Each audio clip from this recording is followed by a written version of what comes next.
We had an excellent race on Friday night at the Homestead Miami Speedway, and tonight we continue on with the second official event of the 2026 Wawa Cup Series season. For the only time this season, we are going to have single-car qualifying, and of course it's for the biggest race of the season, the Daytona 500. This is a race that everyone wants to win, and this is a race that everyone wants to start on the pole for. And tonight, we're going to lock the front row for the Great American Race, and then set the starting lineup for Thursday night's Mello Yello Duel. 48 drivers, 42 of them will race on Sunday. We'll determine which 6 do not get to do so on Thursday, but we'll set those starting lineups for those all-important qualifying races here tonight for Daytona 500 qualifying in the 2026 Wawa Cup Series. Hello, everybody. This is AG here, and welcome to the Daytona International Speedway here on a Tuesday night.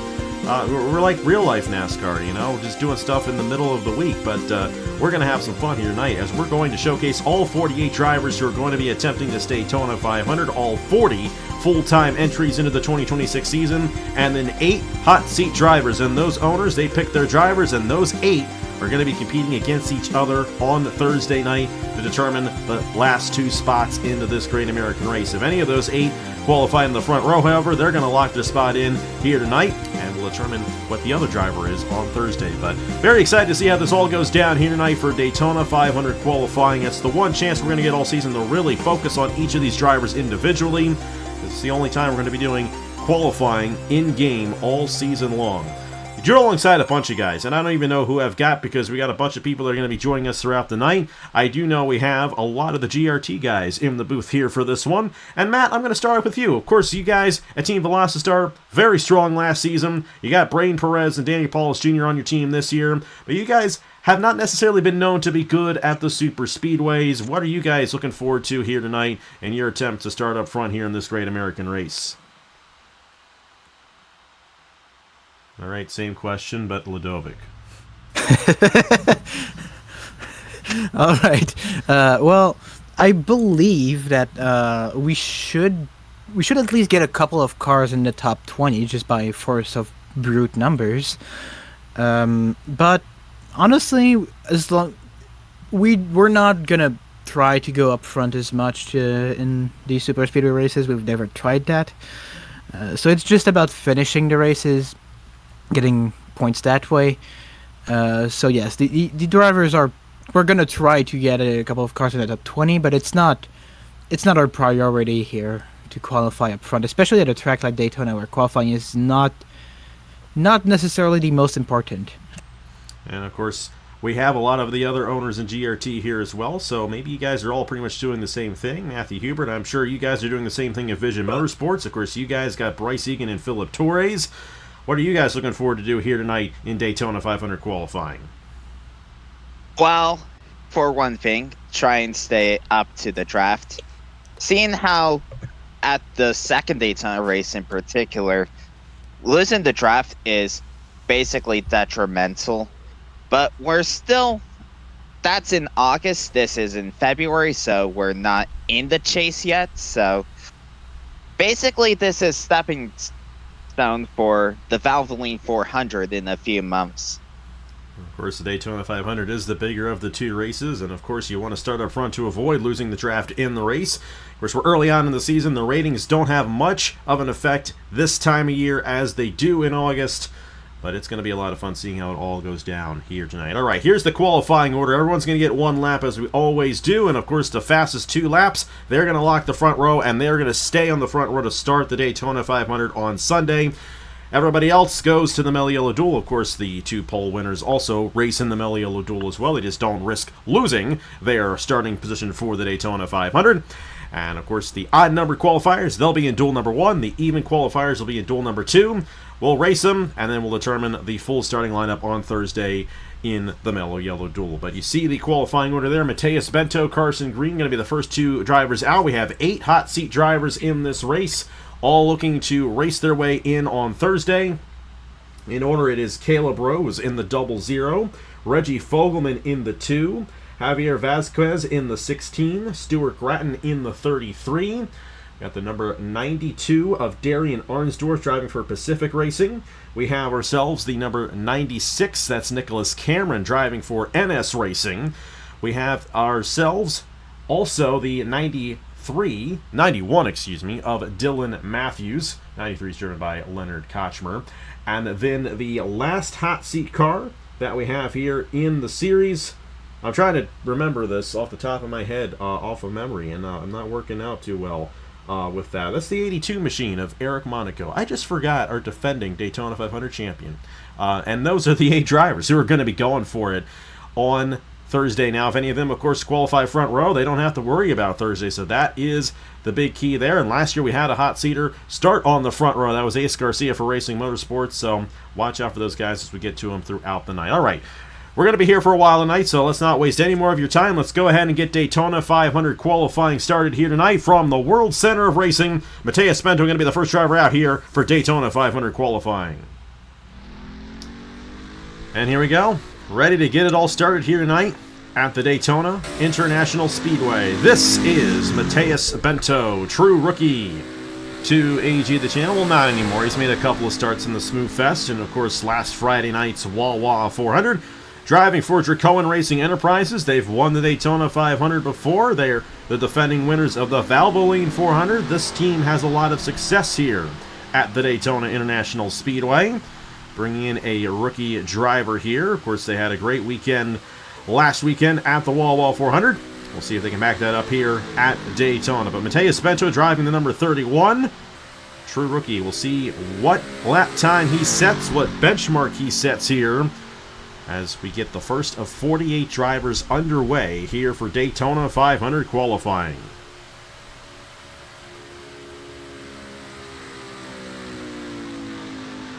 Yeah, and Matheus, I mean, you know, Dracoan Racing, there's some things they struggle at, but the one thing they do not struggle at here is Daytona and Talladega. They are very good. Roberto Crown Jr. should have won 2 races here on the plates last season.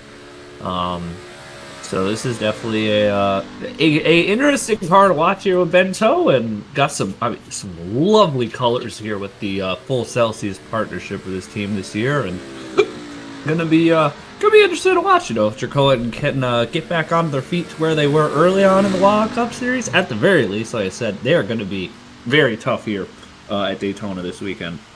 185 is a maximum speed there through turns 3 and 4, and Matheus Bento will clock our first time of the night, 49.041. So we'll see how that ends up stacking up. Last year's pole run was a 47.96, so that's a second slower than LJ Semedo's time last year. But we could be a bit slower tonight than we were last year, so we'll see if that ends up being the case. But that is the first one. Next driver in line, Carson Green for Heartland Racing. Next driver in line, we got ourselves the number 84 of Carson Green for Heartland Racing, Nathan Meyer's organization here in the Wawa Cup Series. They had a very interesting moment at the Mello Smooth Fest. A 3-wide battle with his teammate Aaron Lukes and pseudo-teammate, Alliance teammate of Blaine Keys. And Carson Green was not happy about what happened that night. Pretty solid run at Homestead on Friday, though. Rebounded a little bit, and we'll see what he can do here. Daytona 500 qualifying. Matheus Bento, Carson Green, the only 2 drivers attempting this Daytona 500, who prior to the Wawa Cup Series this season had never made a start on the channel. I say the 2 of them have adjusted pretty well. They've definitely found themselves in the spotlight occasionally, especially in that Smooth Fest with Carson Green, and we'll see. They could be primed to have pretty solid seasons in their rookie years of the Wawa Cup Series. Coming across the line here, Matheus Bento, I believe he was about 177 across the line here. These guys going a bit slower than I anticipated. I think you're going to be a bit slower tonight than we were last year, so this could get very interesting. A 178 for Carson Green across the line. And try to hold it right here through turns 1 and 2. Yeah, and Carson Green with the new team in the Cup Series, at least. Not new in general. They're Heartland Racing, part of the Warp with Andrews and Pacific. Looks like it's going to be 85, maybe 86 going into turn 3. This is going to be faster. Not going to say if it might be faster than Bento. 87 for a moment there, coming between 3 and 4. So yeah, Carson Green there, coming through the front straightaway. And he's not going to be faster. Lower. 49.096, so he caught a bit more speed, but I think that first part of the lap was significantly slower than Bento's time, so Carson Green goes second of 2 drivers so far here in Daytona 500 qualifying. Our next driver in line, the first driver of the night, who needs to race their way in. At 8 hot seat drivers here for the 2026 Daytona 500. Only 2 of them will be racing on Sunday. Of course, they'll find themselves in position on Thursday night, but they could lock themselves in the front row tonight. Our first of these hot seat drivers is Reggie Fogleman in the number 2, driving for Rut Racing. Last year, this car was driven full-time, but in an unchartered ride by Aaron Lukes. Of course, Rut Racing had a solid year last year with Laura Chung and Bernardo de Oliveira. We anticipate these guys to have a pretty solid year once again. Joe Rakowski, of course, really knows what he's doing. And Reggie Fogleman, former owner here in the Wawa Cup Series, looking to race his way into the Daytona 500 for the first time as a driver. Looking to make his first ever start as a driver here in the Wawa Cup Series. 177 across the line. And hit 178 right there. Of course, Matheus Bento, fastest time right now, 49.041. Set by the Dracoan Racing Enterprises driver. And an all-right start to Reggie Fogleman's lap. Rut Racing, a team that's looking to improve. They've been, I think, that maybe a surprise last year. I think it's fair to say in terms of how good they were, and I think now they could challenge as 186 going into the corner here, and stays at 186. That's going to be a pretty good end of the lap, and the beginning of the lap was pretty good as well, so I believe this could be our provisional pole time. Let's see if it is across the line. Going to be 49.135, actually the slowest of the 3 times you've had so far. Yeah. The bit of the detriment to these hot seaters, they do not have the driver's points that the full-time drivers have put in terms of the ratings yet, so tough break there for Reggie Fogleman, but he only has to beat the other 7 guys. Well, some of the other guys. No one's locking in tonight unless they get the front row, so we'll see how it goes on Thursday. It's on to our next driver here in Daytona 500 qualifying.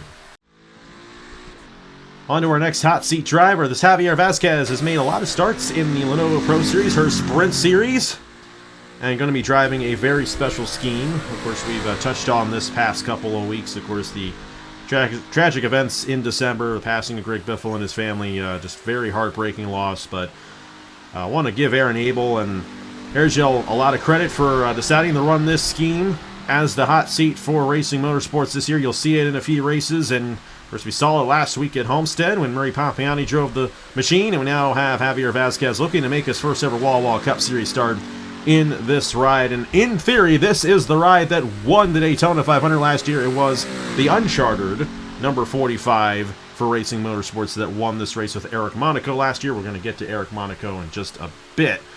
But Javier Vasquez in the number 16 looking to find himself ahead of Reggie Fogleman, maybe find himself on the front row at the end of the night. We'll just have to see. These guys are going to be going a lot slower tonight. I think the wind is pushing against these cars across the tri-oval a little bit more than they did last year. And we're not seeing quite the times and quite the speeds that we saw a year ago, but going to be fascinating to see who ends up getting those top speeds once we get throughout the rest of this night. Yeah, and I think for Javier here, just nail the run here. If you have to go to the duels, you have to go to the duels. If there's a car you want to be, though, going into the duels, this Racing Motorsports car is the car that I want to be in. They have been unbelievable on this type of racetrack the past few years, only topped by Roberto Crown Jr. last fall. So this is as good a spot I think as he can be in as he comes across the line here. Our first 48, 981 for Javier Vasquez. Going to go to the top of the board here in Daytona 500 qualifying. 4 drivers in the number 16 for Racing Motorsports. Here we go. And it is our good friend, the second hand, or the right-hand man of the channel. That's what I meant to say. Colonel Caleb Rose, as he is commonly known over in the tow car circles. But of course, we know him here on AG the channel as one of the main reasons why this channel keeps on going as strong as it is today. We're actually recording this while the National Series from Homestead is premiering So thank you all for giving it 26 viewers right now. Y'all are locking in for Caleb, and I really appreciate y'all for that. And we'll see if Caleb can lock in for Andrew Williams. Love this scheme, by the way, the Hers scheme, the 00. And Caleb Rowe is a former owner here in the Wawa Cup Series. We took his team away so he could run the National Series. Gonna look to make his first ever start as a driver in the Wawa Cup Series here, and we'll see if he can get that speed. They kind of taper off at 177 there, but he's going to cross the line at 178, and we could see ourselves possibly the fastest time that we've seen so far here tonight. We're already seeing 179 from the 00 for Caleb Rose here. The Team Williams cars, you know how strong they were last year. Duncan Ward and Zaedin Davidson won their respective championships. Not sure if it's going to be as fast as what we saw with Carson Green there. 186 already. Not in the 87s yet. We'll see going into turn 3 and 4. And not sure if it's going to be faster than Javier Vasquez, but we'll see. I think it will. I think it's going to be the fastest time we've seen so far tonight. Cross the line going to be a 48.957, and Caleb Rose goes to the top of the board out of 5 drivers here in Daytona 500 qualifying. Bibi Ruiz. Yes, we do get to Bibi Ruiz. Number 86 for Durrani Racing. Of course, this car ran very well last year with Andrew Miller behind the wheel. Bibi Ruiz, a rookie to the Wawa Cup Series. Of course, a full-time driver, does not need to worry about racing his way in. And, of course, we've seen the strength that Darien Racing has had on a lot of these racetracks. We'll see what they can do here at Daytona. This program seems to have shifted in a different direction after last season and where they have put their strength. But, see, Bibi Ruiz, if I'm not mistaken, and I could be wrong about this, I'm trying to remember something from 5 years ago. I know that Bibi Ruiz was in was then the Turkey Hill National Series back in 2021, and I don't know if he won a race or not at Daytona, but I'm pretty sure he won the championship that season. Granted, that was an equal ratings series. Ratings are in play now, but Bibi Ruiz does have a win as an owner here at Daytona. He won the Turkey Hill Truck Series opener with his team, OSC Racing and David Dixon, so he's got a little bit of experience on the high banks here at Daytona, at least on the other side of the ratings game. Yes, and 86, a Durrani Racing car. Durrani trying to improve, and I mean they've always somewhat been there, but they're kind of I guess they were a lower midfield team, and now they're maybe trying to improve to a higher midfield team. And I think that the words that we're hearing from their camp are quite encouraging in terms of that, and we'll see if Bibi Ruiz can do something here that's good. Let's see. Cross the line, 49.115. That is 5th of 6 drivers so far here in Daytona 500 qualifying. So not exactly the greatest starting position, but he does not have to worry about missing the show as he is locked in as a full-time driver. All right, new team here, at least new tonight. Mahindra Motorsports, and Rashi Mahindra, the owner of this organization, and Sara Taylor. 4 career wins on the channel. She's been around for a little bit. She's been around, especially over in the Sprint Series, for a long time. Finally got a full-time ride in the Wawa Cup Series. I know she's excited about that.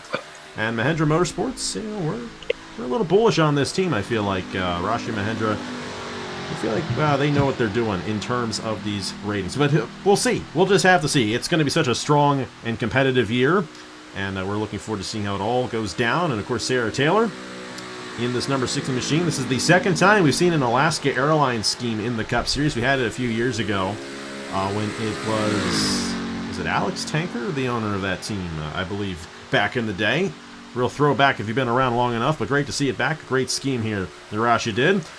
And coming across the line, Sara Taylor going to barely hit 178. Bit on the faster end right here, Mathews. So we'll see what she can do here. She can compete with Caleb Rose's time of a 48.957. Well, to be fast in turns 3 and 4 is good, but you'll need to be solid in 1 and 2 with the wind direction and all that. You're gonna hope to get faster there.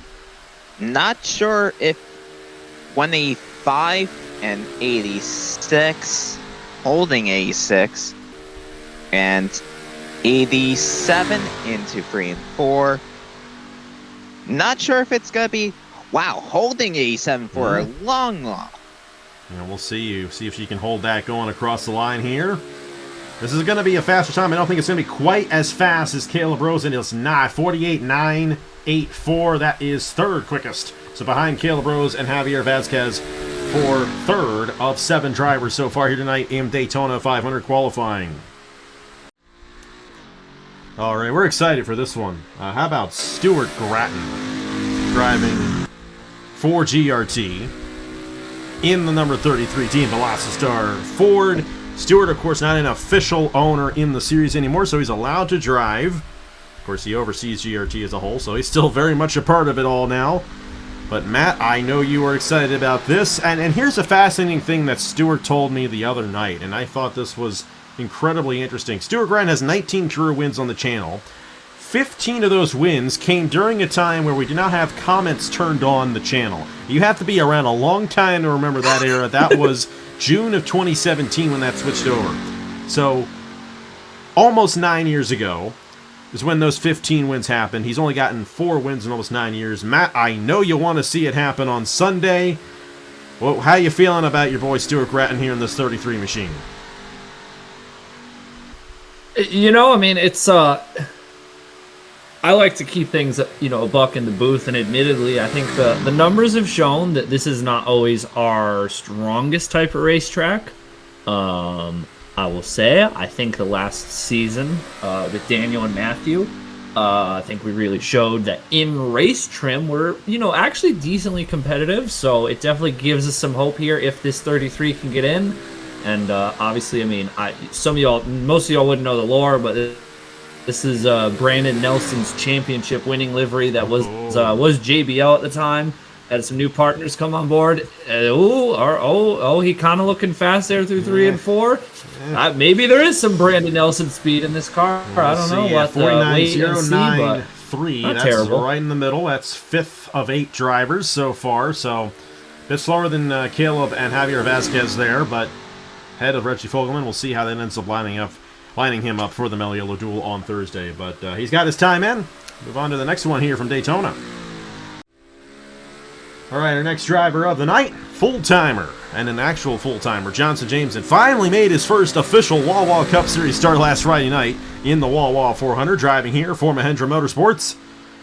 Of course, as we all know, was an unchartered full-time driver last year for Hamill Racing Enterprises and did not make a single solitary race. He does not have to worry about that this year. He will make every single start. And he's in this number 42 machine. His teammate, Sara Taylor, third quickest on the board, 48.984. Of course, we're seeing much slower times. But not only that, the difference between the fastest and slowest drivers is really not that much. We saw about a second difference last year. Not necessarily the case this year. These guys are a lot closer to each other. So, going to be interesting on Thursday night when we get 24 cars. And then, of course, on Sunday when we have the Daytona 500. This is looking quick.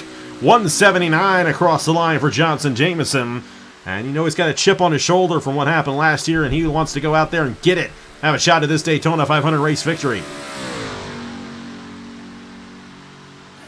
Yes, and Johnson Jameson, from what I've heard, is a pretty fine driver.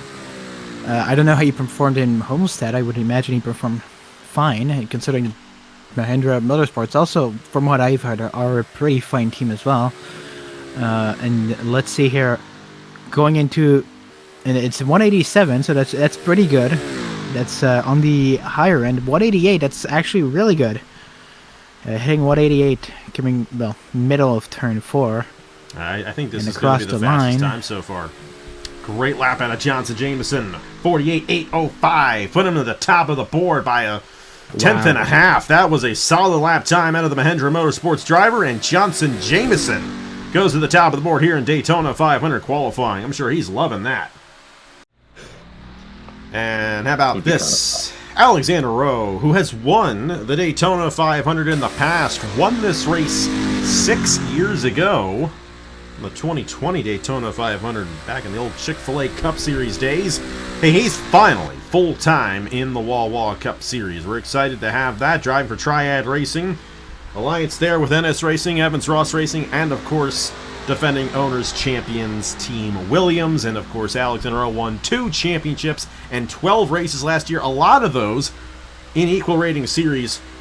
But what really stood him apart was the Body Armor Life Series Ace. That was a rating series, and he dominated, won a third of the races, and stole the championship away from Aaron Abel right at the end.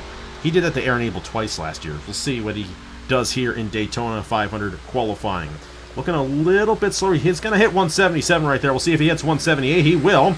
Okay, maybe not a little bit slower. This is going to be a little bit on the faster end, looking to beat a 48.805 just set by Johnson Jameson. Looking pretty good right now for Alexander, looking to hit 180 into the corner. Lose a little bit of time there going into turn number 1. Yeah, it's great to see Alexander Rowe in the Wawa Cup Series. First time, full-time in the Cup Series in general in 5 years, I believe. Season 10 of the then called NFSLL Cup Series. Of course, not sure how fast. Looking to get a good time right here. So, 87. Don't think it's going to quite be one of the faster times we've seen so far here tonight, but it's going to be a little bit on the higher end. I think he's going to be first half of the field here. Going to be a 49.016, and that's it's right halfway. 5th quickest for Alexander Rowe there in the number 72 for Triad Racing. We got the number 96 in Nicholas Cameron. I'm going to preface right now, I do apologize that the scheme's actually incorrect on this right now. Echo did send me an updated 96, and we'll get that for the Mello Yello Duel, so don't worry, guys. Hey, I spent my night last night watching the Cookout Clash at Bowman Gray Stadium. Was that a good choice? I really don't know. I lost a lot of time from working on this, but whatever. We had fun. Real life NASCAR is coming back. And we got a real championship format finally, so we're excited for that. And of course, we got that here in the Wawa Cup Series, and we've got Nicholas Cameron in the number 96, runner-up last week in the National Series race at Homestead. So congratulations to him on that great run. Congratulations to Brandon Haynes on that win. First start in the National Series, first start really in a major series like that for Brandon Haynes, and he went up there and took it away. And Nicholas Cameron in a hot seat, going 179 across the line. Needs to beat a 48.805 to go fastest overall, and I know he'd love to start on the front row and lock his spot into the Daytona 500 here for NS Racing. Yeah, and this would be, a great start to the season for Nicholas Cameron. I mean, Matt, get a runner-up in the National Series, come out here to Daytona, qualify into the field. He's in a good car to do that in. We know Nathan is top half of the field, as far as getting these cars ready to go here for Daytona. So, this thing looks like it is wheeled up and running through the corner quite well. The 00 is fast. The 96 looks fast. The Dodges look very strong here early in the going. Nicholas Cameron across the line is going to go and tie Johnson Jameson. 48.805 again. Tie will go to Cameron because he actually beat Jameson in the... Actually, no, I'm wrong about that. Tie goes to the current season points, so Johnson Jameson has to start. He will, in fact, have that ahead of Nicholas Cameron. We're only setting the order off of last year's points, but any tiebreakers for this year's qualifying is set by this year's points. So Nicholas Cameron officially second with a tie for the top spot. 11 drivers in. Got our first Evans Ross Racing car of the night. This is the hot seat number 91 DHL machine, which I did get this one from Echo. We'll get that 96 in on Thursday, which we might see that 96 up front on Thursday after that insane time that Nicholas Cameron put down. 48.805, tying with Johnson Jameson. Here we got Dylan Mathews, who is a hot seat driver, so she does need to race her way into the Daytona 500. And of course, was full-time in the Wawa Cup Series a few years ago, made the chase in the 47 machine. Be full-time in the National Series this year, so great to have her back in a full-time ride on the channel in a rating series. And I know she's going to be making a few starts here for the Evans Ross number 91. And this is a team that historically has probably had the least amount of success on the super speedways. I'll never forget that Valvoline 400 that one year where they lost the draft very early on. But Right now, not necessarily the case. Almost 179 across the line for Dylan Mathews. That is quick for our standards here tonight. And she's trying to hold that time going into turn number 1. Yeah, I'm interested to see who could break the 180 mark going into turn 1 there. Some of the times have been really close to that. And like the Dodge Nexus cars do seem to be quick in the super speedways here. 87 before turn 3 there. Well, this is definitely a quick one. That This is might really be our quick fastest car there. time so far. 88. Yeah, 188 into the corner for Dylan Mathews, and comparable to what we've seen tonight, that is one of the fastest miles per hour that we have seen all night long across the line for Dylan Mathews and Evans Ross Racing. That is going to go to the top of the board by 3/1000ths of a second, 48.802. So Mathews right now the fastest of the unchartered drivers, of the hot seat drivers. That's what they're called now. They're the hot seat drivers. And we'll have to see what the 91 can do on Thursday. Find out. Here we go for Scep Silver. Number 81 for Dracoman Racing Enterprises. I'd say had a pretty nice weekend at the Homestead Miami Speedway.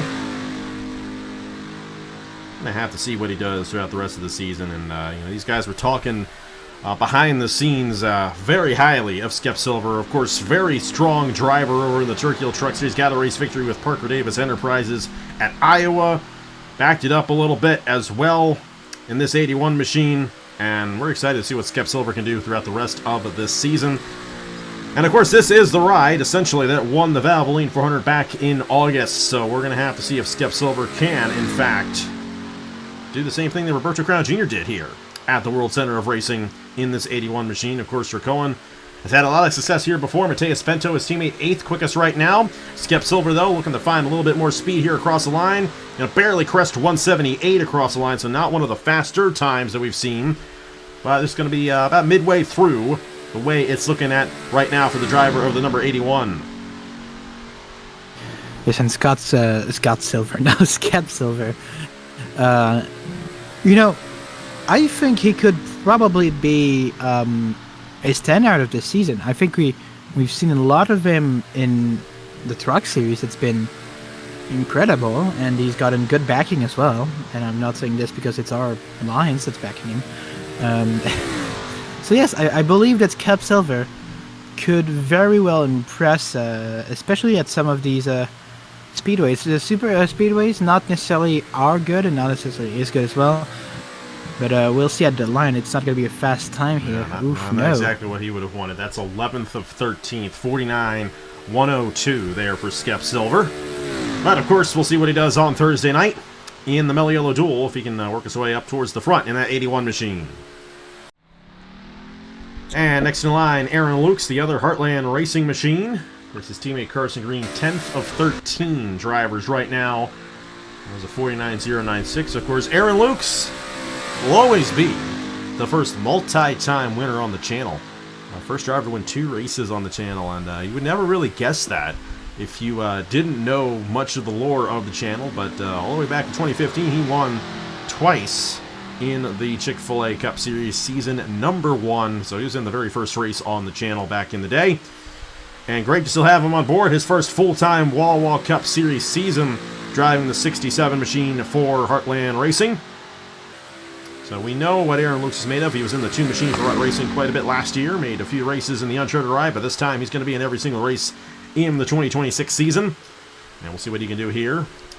Coming across the line to start his fast lap here at the Daytona International Speedway. You learn something new every day. I genuinely did not know that Aaron Lukes was that much of an OG here, but you got to tip your cap to him. That's some DR34 DG3. Not quite that far you got to back. almost go back to. Not quite that far back. No, almost. But great to see an OG stick around this long here on the channel. Really cool to see. Heartland, should be fun to watch this year. They didn't have a great They did not have a great Mello Yellow smooth fast spot. They did not. That's okay, because you can turn things around in a heartbeat. You can turn things around in a heartbeat here. And across the line, Toyota's fast so far. 977, that's 7th quickest overall. No, sorry. That's 5th overall right now for Aaron Lukes. He found some speed right at the end of that lap right there. So good time out of Aaron Lukes there in that 67 machine, all things considered. See where he ends up starting on Thursday once we get through everybody else here tonight from the Daytona International Speedway. All right, well, if you thought Johnson Jameson had a chip on his shoulder from last year and the just absolute miserable season that he had, think about how this guy feels. Rogal Dorn in the number 51 for Intersys Motor Racing. Of course, as Ladovic said, and kind of all said, this is essentially Gratton Autosport, just rebranded a little bit and restructuring at the organization. Ladovic, this used to be your ride. You know how good it is. You know how good of a driver Rogal Dorn is. And I know you guys are very high on Rogal Dorn going into this season. So how do you think this is going to play out here in this 2026 season with Rogal Dorn behind the wheel of the iconic number 51 Samsung Ford? Well, I think that Rogal is up there with me and Blaine as probably one of the best drivers of the entire Wawa Cup series, and he's just never had a good ride ever. And so, yeah, I think it's probably gonna be. We're expecting not a championship, maybe not a championship, but at least very high performance. And right now, as the begins his lap, it's not a fast lap. We're not expecting him to be that fast at the super speedways. That's not where we want him to be that fast. We want him to dominate at the speedways. We want him to be very good at the short tracks as well. Although we believe a little bit more Logan on the short tracks and Rogal on the speedways. But 87, will he go to 88? No, he won't. But this is a good time. I mean, it'll be a second half. Well, this is not the right time. But hey, it's not what we're focusing on. Yeah, maybe not. It's kind of weird there. I thought that was going to be faster than that. 49.011 there for Rogal Dorn, right smack in the middle. 8 of 15 drivers so far. But like you said, Ladovic, this is not what you guys prepare for on the super speedways. You definitely try those other racetracks, so not too bad of a time considering where your strengths are as an organization. All right, on to our next driver in line. Mr. Zachary Fitzwater, who has made every Cup start ever run on the channel. And here he is, Zachary Fitzwater. You may see at the back of that car, it says Fitzy's Last Dance. He's announced that this is going to be his last season in the Wawa Cup Series, and this is a driver who has competed in every single Cup Series event ever run on the channel, dating back to 2015. So back in the old Chick-fil-A Cup Series days, he ran every single race those first 10 seasons, has run every single race in the Wawa Cup Series, though he has not gone the victory lane in this series specifically. We love Fitzy. He's been around forever. He is a staple in NR2003 offline, and it's a shame that his Wawa Cup Series career has not been to the level of some others, but it's great to still have him here, driving for Igor Barreto, a team that won here in Titan Fury Racing the Daytona 500 pole a year ago with LJ Semedo. Zachary Fitzwater trying to put the pedal to the metal here. Will he be 179 across the line? Not quite. Going to hold 178 for quite a while right there. Going to hit 179. This might be a little bit on the faster end of what we've seen so far here tonight out of Zachary Fitzwater. Well, then again, we've seen guys that didn't even reach like 178 go. Okay, not that extreme. But I think Time Fury Racing has a solid chance if they get to the front and all to win the 500. Fitzy already has 2 500s. Maybe is a chance to get us third. We'll see. Holding 187 through most of turn 3 into turn 4. Is this going to be a fast lap? Who knows? Will be the fastest lap across the line. Fitzwater goes 48.868. That is 4th quickest of the night so far, so that's a good time out of Fitzwater. And to give him a good starting position on Thursday in the Mello Duel, but not quite as fast as Dylan Mathews' time of the 8:02 that we saw a little earlier ago. But how about these dodges? 4 of the top 5 fastest so far are all Dodge. These guys at Titan Fury Racing are not part of Dodge Nexus, though. They're not part of that alliance. They're on their own. But Igor definitely knows his stuff when it comes to these super speedways. Next in line, we got ourselves Brad Stover. A long-time veteran of the channel, has not seen the success that he would have hoped here in this series. Kind of like how it's been with Fitzwater, but driving for a new team. This is Anderson Jr. Enterprises. Hallie Anderson Jr., the owner of this organization, number 73 machine. Another one of these independent teams that we have in the series, so they are not alliance with any other organization, even though they are Toyota. They do not have any association with Team Warp, so we'll see what they do this season. Had a great run with Bruno Di Giacomo last weekend at Homestead.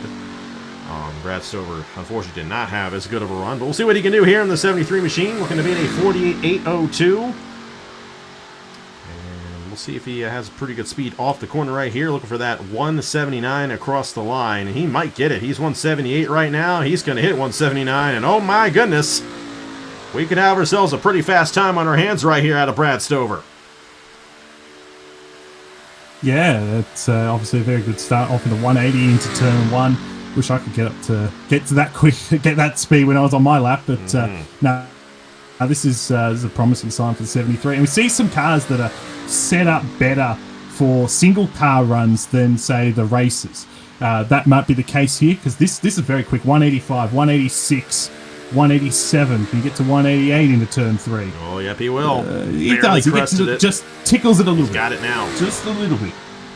So it's a 48.802 that was set by Dylan Mathews. Brad Stover looking to beat that time. He's got a very good opportunity at doing so in the Anderson Jr. Enterprises machine across the line. Brad Stover goes 48.643. That's a second and a tenth and a half faster than the previous fastest time. And what a lap out of Brad Stover and Anderson Jr. Enterprises. That was really quick. And here is our defending Daytona 500 champion, who is going to have to race his way in on Thursday unless he really locks in right here, gets a fast time, goes front row. He's going to have to beat a 48.643. It was just set by Brad Stover. What a lap that was. We're still getting over that one. But Eric Monaco won the Daytona 500 a year ago with Racing Motorsports. Hairgel Motorsports here, an alliance team with Racing Motorsports. So essentially the same team for Eric Monaco as he was with last year. Beautiful scheme by Hairgel, honoring his native Philippines right there. Absolutely love that scheme. And Eric Monaco is a great driver to put behind the wheel of a car at Daytona.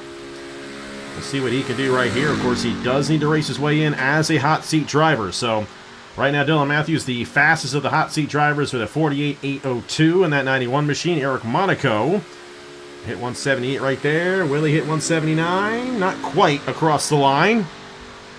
Then hold 178, 179 right there for Monaco.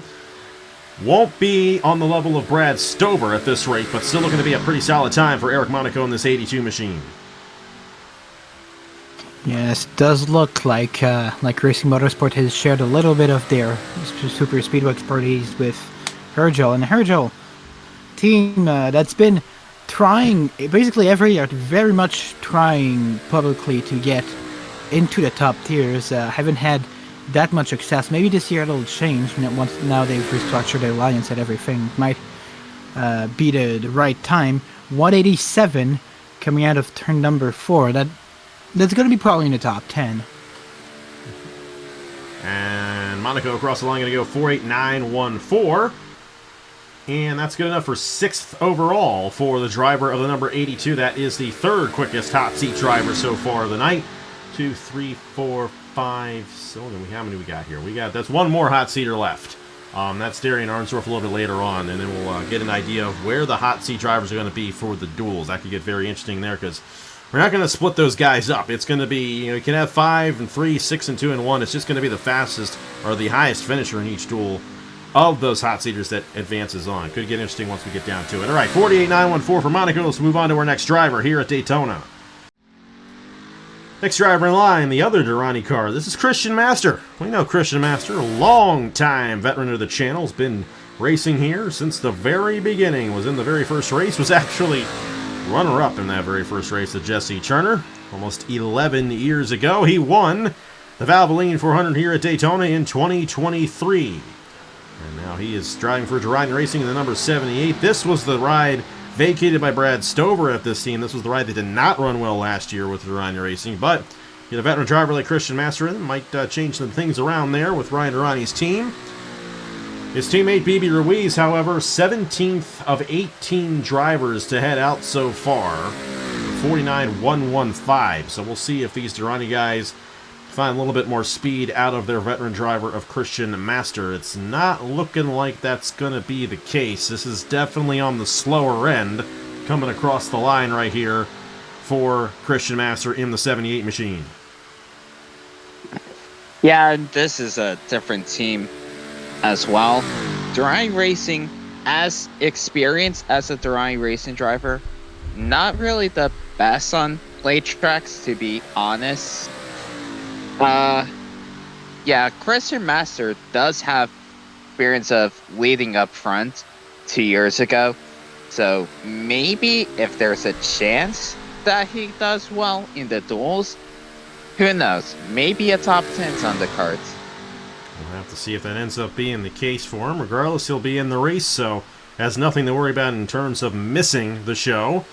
But across the line, Christian Master is going to be near the back of the field for now in the number 78. That is actually the slowest time that we have seen so far tonight at a 49.233. So not exactly what Christian Master wanted to see, but hey, you only go up from there at this point for Christian Master. Let's move on to our next driver in line. Defending Valvoline 400 champion, Roberto Crown Jr. Next driver in line, Roberto Crown Jr., new team to the Wawa Cup Series. This is Zaedin Motorsports and Stuart. These guys, they have a little bit of connection to him. Of course, Justin Zaedin drove that 51 in 2023. And Roberto Crown Jr., of course, the defending winner of the Valvoline 400. And I really don't know what to expect with these guys at Zaedin Motorsports. They got couple of long-time veteran drivers on their team. Both Roberto Crown Jr. and Nicolas Semedo have been in every single Wawa Cup Series event. But the two of them combined only have 2 wins in the series over the course of 92 races. And of course, Justin, as a driver, only got the 1 win earlier in the season. So we don't really know what to expect with these guys. We'll see what they can do right here with Roberto Crown Jr. and his run. And this is looking to be a little bit on the slower end. Maybe not as slow as Christian Master. Going to be 178 across the line for Roberto Crown Jr. there. So not quite the time that we saw out of Brad Stover, but still shaping up to be a decent lap for Roberto Crown Jr. in the number 7. Check out of it just a little bit there. He was at 179. They were at 179. Had to go back to 178 and kind of went back down to 177 in the middle turn. Yeah, I'm not really sure what to expect with these guys in terms of how they'll go overall across the season. This is a new team, of course, into the series, as you mentioned, and obviously Roberto won the second Daytona race last year, so they can certainly get it done. But we'll see where this ends up. 187 through the turn. Yeah, look, this will be middle of the pack, I reckon. Yep, across the line for Roberto Crown Jr. going to be 48.999. So right smack in the middle. 11th of 20 drivers so far here in Daytona 500 qualifying. Our 21st driver of the night, it is officially a rookie, Carson Miller in the number 41, though ran a lot of races for Appalachian Motorsports last year, did an excellent job, and all those guys that went out before him, he beat them all in points last year. So, Carson Miller's got a lot of talent and, of course, had a great run in the Smooth Fest. Finished 3rd in that exhibition event. And had another solid run last weekend at Homestead Miami Speedway. And he's driving for the team that historically has had a lot of success here at the Daytona International Speedway and Talladega. At one point, Racing Motorsports had won 3 super speedways in a row. That streak was actually broken, with Dracoan Racing Enterprises and Roberto Crown Jr. winning the Valvoline 400 last August. So, Carson Miller, I think there's a lot of hype. You said it, Ladovic. A lot of hype surrounding Carson Miller coming into this season, and looking to be a relatively decent time out of the driver, the number 41. It's 178 across the line right there. Yes, and that's a pretty good start, as would be expected. Well, that's a pretty good start, but the oval here, not the best. But yes, I mean, it would be expected of Racing Motorsports to do pretty well at these qualifications for super speedways. But Carson Miller overall might be one of the maybe contender for Rookie of the Year. I think might be a contender for Rookie of the Year. He's not in the best team for it, but he could definitely stand out just by pulling his team upwards, and that's a very good time for him. Solid lap, 9.68. So that is going to put him 8th overall, and that's pretty close to Monaco there. That's kind of where we've seen those guys at Racing Motorsports, Hairgel Motorsports so far here tonight. All right, moving to our next driver in line, Angel Gutierrez, one of the other Hairgel Motorsports cars here tonight from Daytona. Next driver in line, Angel Gutierrez for Hairgel Motorsports this year. Ran 2 seasons with Millennium Motorsports, his first 2 years in the Wawa Cup Series. Moving over to this 52, replacing Phillip Torres, and we'll have to see how it works out for Angel Gutierrez. Does have a win in the Wawa Cup Series, won the race of all time in 2024 at the Bristol Motor Speedway. I think the two of you remember that one. That was certainly a race. Angel Gutierrez in the 52 machine, of course, looking to find some long-term success in the series. And I know Hairgel Motorsports looking to rebound this team. He still has Trey Bartow in the 4. He's got Eric Monaco in the hot seat, working well with Aaron Abel. We'll see if it works out for these guys in the 2-team alliance. It's a small alliance with these guys, with Hairgel and Racing Motorsports, and Gutierrez is a part of them. Gutierrez looks to have a pretty solid lap right here, and not going to quite hit 179, but he held 170 for quite a bit there coming across the line. This is going to be on the upper half of the field right now, based on what we've seen so far. Yeah, this is a promising start. He didn't quite get to 180. That was the thing that Stover did into turn 1. He was able to get up to 180, even for a momentary second. But, I mean, these guys have been, Hairgel, they haven't won here at Daytona in the Cup Series, but they have been very quick historically. So it wouldn't be surprising to see them up front again in the 500. 187 off into turn 3. Stover was able to get to 188 as well. So this won't quite get to his time, but this, I imagine, would be pretty close to, I'd imagine, be top 5. Yeah, I don't know if anyone's going to get to Stover tonight. He still has a 10th on the field. Gutierrez, on the other hand, 8.40. That is 5th quickest so far out of 22 drivers. That's a pretty good time out of Angel Gutierrez. We're going to start up front on Thursday in the Mello Yello Duel. Here we go. LJ Semedo in the number 71, last year's Daytona 500 pole sitter, the 2024 Daytona 500 champion. All 4 seasons of the Wawa Cup Series, LJ Semedo has been with Titan Fury Racing. Only he and Thomas Troxel can say that. They've been with the same team the entirety of this series, which is pretty cool. The only downside for LJ, he does not have the success to back it up. Those 2 things I mentioned are really his only 2 accomplishments. He only won the pole last week at Homestead, too. Looking to have a shot at the pole for a 2nd straight year, his teammate Zachary Fitzwater, 6th quickest. Titan Fury looks to be pretty strong here on the super speedways, and of course we know LJ Semedo is good on the super speedways, and trying to pick up some time here through 3 and 4 on his build-up lap. He's already at 178, 179. Is he going to do it again? We'll have to see, but this is shaping up to be a very quick time for LJ Semedo and Titan Fury Racing. He's going to hit 180 going into turn number 1. Yep, the 2nd driver to hit 180. But just think about it. Anderson Jr. Enterprises got to 180 before Titan Fury. But back to LJ Semedo. Almost swept both Daytona races in 2024. Of course, won the pole last year. You know this guy is good at Daytona, and it seems like it's gonna do it again. And there, is he reaching 188? Not quite. Don't see it. Not quite. It's going to be 2nd. I think this is going to be 2nd quickest of the night so far. Brad Stover's still going to have the faster time.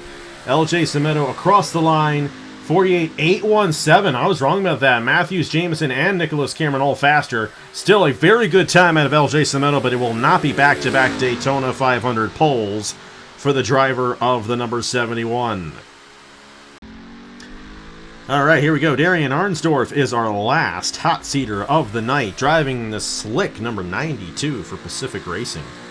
Finally, Brandon got himself a hot seat. He turned this down last year. He could have done it last year. Didn't decide to do it. Well, he decided to this year. And, of course, this is the first Pacific Racing car out there on the track here tonight. We'll have to see what they're made of. Of course, Team Warp as a whole, they've gotten their 2 drivers at Heartland Racing out on the racetrack. And it's one solid time, one not as fast time. So really don't know what to expect here for Pacific Racing. But we do know that Darien Arnsdorff is a very strong driver. He's going to be full-time in National Series. And Caleb, you're here now, so you know all about the National Series. And what an excellent race we had on Thursday night at Homestead. Congratulations to Brandon Haynes again. But Darien Arnsdorff, more specifically, ran a lot of races for Gratton last year. And he's got a good opportunity here. But what do you expect out of his time right here? 178 across the line. Kind of midway through right now with his time in that 92 machine. Yeah, Darien Arnsdorff, over his tenure on the channel here in the past year or so, he has definitely proved that he is more than a very solid driver. He did really well in his uncharted ride in this series last year. And, of course, like you mentioned, driving in the Wawa National Series full-time this year. And did pretty well in the season opener at the Homestead Miami Speedway. And looking to maybe bring some of that success both in the National Series and in last year's Cup Series here to this part-time stint here in the Cup Series. And I definitely think Pacific Racing is definitely a great team to go to in that regard. And it'll be interesting to see what he can do starting here in the Daytona 500. Have to see what this lap ends up coming to right here. And across the line for Darien Arnsdorff, it is going to be a 48.949. So guess what? He beat you, Caleb. So no, you don't probably want to see that. That is, he just beat you actually.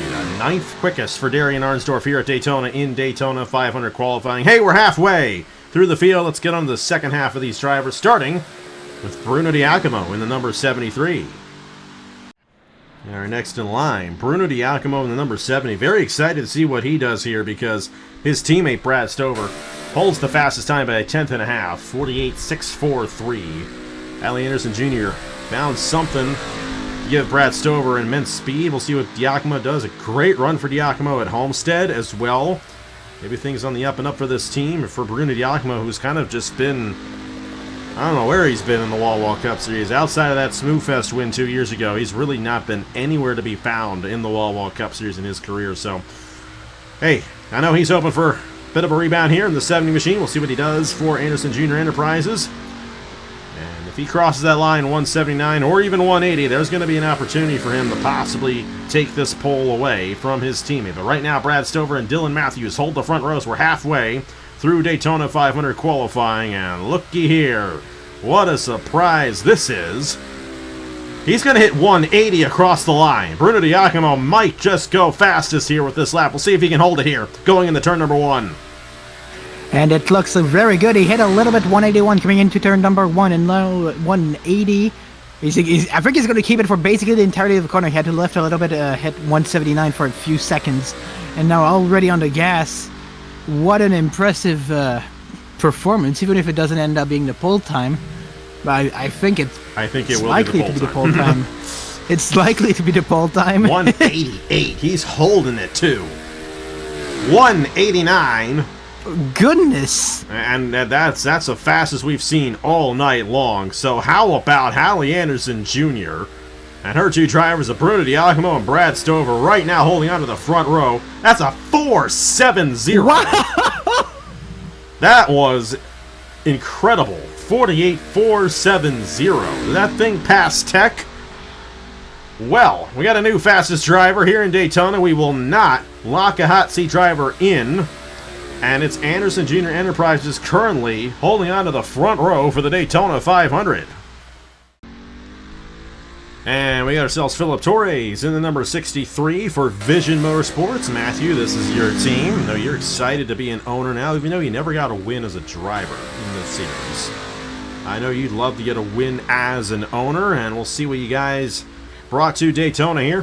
Phillip Torres, of course, I mentioned this, I think I mentioned this at Homestead last week, kind of just been mid-pack in this series ever since he came on board 2 years ago in 2024. Well, now he's with the GRT Alliance, and you ask anyone that's been a part of GRT, Ladovic, for example, 2024 champion, there's a lot of success to be had at this organization, and Phillip Torres is absolutely excited about this opportunity that you gave him, Matthew. This was your decision, and we'll have to see how it all ends up working out as the season progresses. But Phillip Torres, not going to be quite the elite speed we saw out of Giacomo, but I know you guys set up differently. You already said that. 178 across the line for Phillip Torres here in Daytona 500 qualifying. It's great to give Phillip Torres the opportunity to finally prove himself, actually. I felt bad for him last year with Hertel Motorsports and how that all ended. And basically, if my team is anything like it was at, say, Powered Truck Series, good luck for the rest of the field. Apart from our GRT cars, obviously. Yeah, I mean, there's so many of you guys that you might step over each other. You got to be careful. Hey, solid time here out of Phillip Torres here in Daytona 500 qualifying. 187 there, and coming across the line for the 63 machine. I think it's going to be right down the middle. 48.911. That's actually that's up there. That's 9th quickest. I think that is the best run for a GRT car so far. So Phillip Torres bringing some speed here to Daytona in that 63 for Vision Motorsports. Is this me or no? Yeah, it might be you, Stuart, if you want to talk. It's Bryon Webb in the 43 for Racing Motorsports. And this is a team, of course, we mentioned earlier, they have a lot of success on the super speedways here in the Wawa Cup Series. Bryon Webb won Talladega, last year, driving this very machine. It's actually the first time that Aaron Abel has retained a driver year to year on his team. So that's a start in building some success at your organization. And I know that there's been a lot of turnover at Racing Motorsports, even though they've had the success that they had, especially with Blaine Keys a couple years ago. Great to see Bryon Webb, who is a 4-season veteran, to the Wawa Cup Series return. And slick Sunoco ride here. They're a competitor to Wawa as well, in a way. Hey, it's not the Sheets ride. We're going to get to that in a second. But Bryon Webb, looking pretty quick. He's going to hit 179 across the line. Then this is not as fast as Giacomo's time, but it's going to be up there. And not a surprise to see out of the Racing Motorsports machine. Yeah, got a good start. He actually tapped 180 there, just about to go off into turn 1. So he's gotten off to a good start here in this 43. 179. I don't know if this is going to... this is going to be a pretty good lap. This will be up there, I imagine, if he can hold it. But we did see before with Semedo, for example, who got off to such a good start. He wasn't able to hold it throughout the whole lap. So he's got to finish this off. But promising lap so far. Couldn't get to 188 there into turn 3. So he hits it now in the middle of 3 and 4. So this will be right up there in terms of top 5. But this is not going to put him on the front row. It's going to take a lot to be front row here tonight after what Giacomo did. 7.88 though. That's third quickest. Great lap out of Bryon Webb, and looking to be starting on the front row for the dual race on Thursday. So we'll see if that ends up being the case, but a great time out of Bryon Webb and Racing Motorsports. Next in line, we got Zaedin Davidson for NS Racing, and of course Zaedin Davidson is a guy who was trying to get into this Wawa Cup Series full-time. Finally got the opportunity. He's going to be with a great organization, NS Racing, and of course he was the highest of the unchartered drivers last year, which awarded him the opportunity to just sign right away. He was able to avoid signups, and here he is. Of course, he beat all these guys that already went out before him in points as an uncharted driver last year, driving the 00 for Team Williams. Of course, won the championship, still alliance with Team Williams here at NS Racing, so still kind of within that organization, replacing Travis Crampton at this team, who went on to become an owner here in the Wawa Cup Series. And we're excited to see what Zaedin Davidson can do. We know he's a great driver, and it's looking like he's going to have a great lap right here. He's already at 179, and Bruno Di Giacomo better watch out, because this is going to be a close one here for the top spot. Boy, that was definitely really quick here going into turn number 1. He did hit 180 for a second there. Going to go back down to 179 here as we head through 1 and 2. We knew Zaedin Davidson was a good driver going in, did a really good job in his uncharted ride last year for Team Williams. And looking to try and make a statement. Looking to try to have a statement season here this year. And this could definitely be a really good start for him, as this is definitely looking like a really solid lap here from Davidson. And it's not going to quite be as fast as Giacomo's time, but he might beat Brad Stover here. We're going to have to see. He's hitting 188 right there off the exit of the corner. Across the line for Zaedin Davidson and NS Racing. It's going to be a 48.676. Not quite fast enough to get to Stover. That is third quickest again. So back-to-back third quickest times here at Daytona. A great lap for Zaedin Davidson here in Daytona 500 qualifying. Next driver in line, Bryce Eagan in the number 27. Still going for that first career AG the Channel win. Or should I say Napa fan win? Because he's driving the Napa car. Love this scheme, Stuart. I know you were the one. I'm assuming you were the one behind this there at GRT. And Mathews, of course, is your team at Vision Motorsports. We just saw Phillip Torres go out. Post a pretty solid time. He is now 11th quickest, 48.911. You expect something similar out of Bryce Eagan. I'm hoping so. I'm really hoping Bryce Eagan has a big year this season. He's better than stats proceed. Almost got a win at North Wilkesboro from the back of my mind. And had some pretty good runs with Dracone in the trucks 2 years ago, so maybe there's a chance. We'll see. Probably not going to happen tonight, where he gets a pole. That was a bit slow across the line, 177. Yeah, hasn't even hit 179 yet, and we've seen some guys hit 179 across the line. It's going to be more towards the back of the field, but these dual races, they can definitely find yourself up front at the end of those races, and they're only 15 laps long, but you find yourself in the right spot, you can definitely improve your starting position by quite a bit. The 186 going into the corner right here. This is definitely going to be a little bit more on the slower end. This could be second page, could be on the right side of here that Bryce Eagan's going to at this point. Across the line for the number 27. Bryce Eagan in Vision Motorsports, that is going to be a 49.176. That is 28th of 29 drivers so far for Bryce Eagan. Not exactly what you guys wanted to see, but hey, at least it's a super speedway. If you're going to have a bad qualifying effort, have it be here, and he's going to be in the show no matter what. Brydyn Perez next in line, Team Velocity.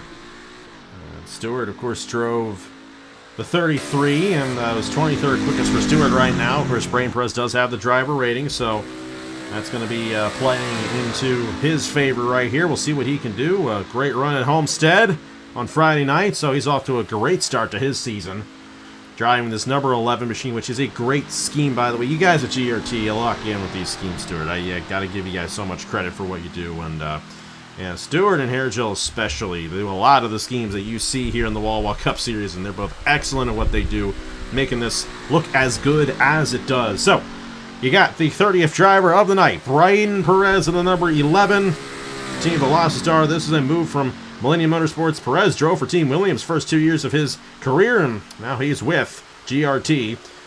And much like Bryce Eagan, not as much speed coming off of turn number 4 right there. Going to be 170, barely 178 across the line for the driver of the number 11. Yes, and not the greatest of start, but still somewhat in the midfield for Brydyn Perez. Brydyn Perez, who, I think it's going to be interesting at Team Velocity. He could do great things. He's had a lot of good moments. I think that we know how Velocity is. So yes, he definitely could do great. Let's see here if his end of the lap is great. It doesn't look like it's going to be. I don't think it's going to be. Yeah, no, but, I don't. But it's probably going to be in the like 49s. With Bryce Eagan, you're already locked into the 500. There's nothing to worry about there, and he really can only go up from there. And Brydyn Perez is going to be a 49.063. That actually was a bit faster than what we expected. He beat you, Stuart, just by a notch right there. Perez goes 23rd overall out of 30 drivers so far. 18 left to go here in Daytona 500 qualifying. Here we go, Leonard Kochmer in the number 93. This is going to be interesting because Dylan Mathews in the hot seat is currently the fastest hot seat driver. She took it to 5th overall in the number 91. This is Leonard Kochmer driving for Evans Ross Racing now. Of course, drove for this team in the Truck Series last year. It actually past 2 years he's driven for Evans Ross Racing over there. And Moving over to the team in Cup, replacing Kirsten Bell, who went over to Andrews Racing this season. And this could be one of our faster times. Based on what we saw out of Dylan Mathews, it was a 48.802 was the fastest time when she ran it. And Koshmer, of course, has those driver ratings in play. We'll see if that comes into favor for the driver of the number 93. Up to 175 right now. 176, not quite the speed that we've seen. He's 178, 179. I'm wrong about that. He does have the speed. Will he hit 180? Not quite, but this is going to be up there for Leonard Kochmer, the 93. Yeah, he carried good speed on his warm-up just through turns 3 and 4, got up to 175, and that's been a pretty good sign all night. Doesn't quite get to 180 there, but still very promising start to the lap. As I said before, you've got to be able to finish the lap as well, so we'll see what he could do down the back. But of course, he finished second in the truck championship with this team a couple of years ago as well, so we'll see what he could do this year in a familiar setting. 188 right off into turn 3. So this will be up there. Yeah, I don't know. He's holding that 188. It'll be top 5-ish also, in and around that area. We'll see. We'll see how it goes. I think he might actually have the second fastest time of the night right here. 6.5. Wow, I was close. Third quickest time of the night. Leonard Kochmer goes 48.651, just below Brad Stover right there. And a great time out of Leonard Kochmer and Evans Ross Racing. They're locked in tonight. Dodge Nexus as a whole is kind of locked in tonight. Zaedin Davidson, third quickest before Kochmer took that away from him. So a lot of speed in those Dodges here tonight at Daytona. Our 32nd driver of the night, the second Rut Racing car of the night, Bernardo de Oliveira.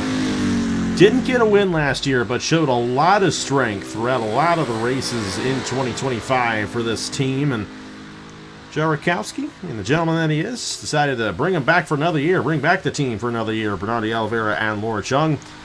Reggie Fogleman, the only other Rut Racing car to go out so far, 29th quickest of 31 drivers so far, so not a lot of speed out of Fogleman, but Bernardo and Laura Chung, they got the driver ratings that might come into their favor here. We'll see what de Oliveira can do in the Zero Machine, looking to get his first ever win in the Wawa Cup Series this season here with Rut Racing. Yeah, this is one of the drivers I'm looking for to probably have most improvement outside of my drivers, obviously. Goal for de Oliveira is probably simple, and that is to get closer to Laura Chung, who obviously won the race at Bristol, made the playoffs, was top 5 in the regular season. If you can get close to that, it'll probably be a successful season for this Zero team.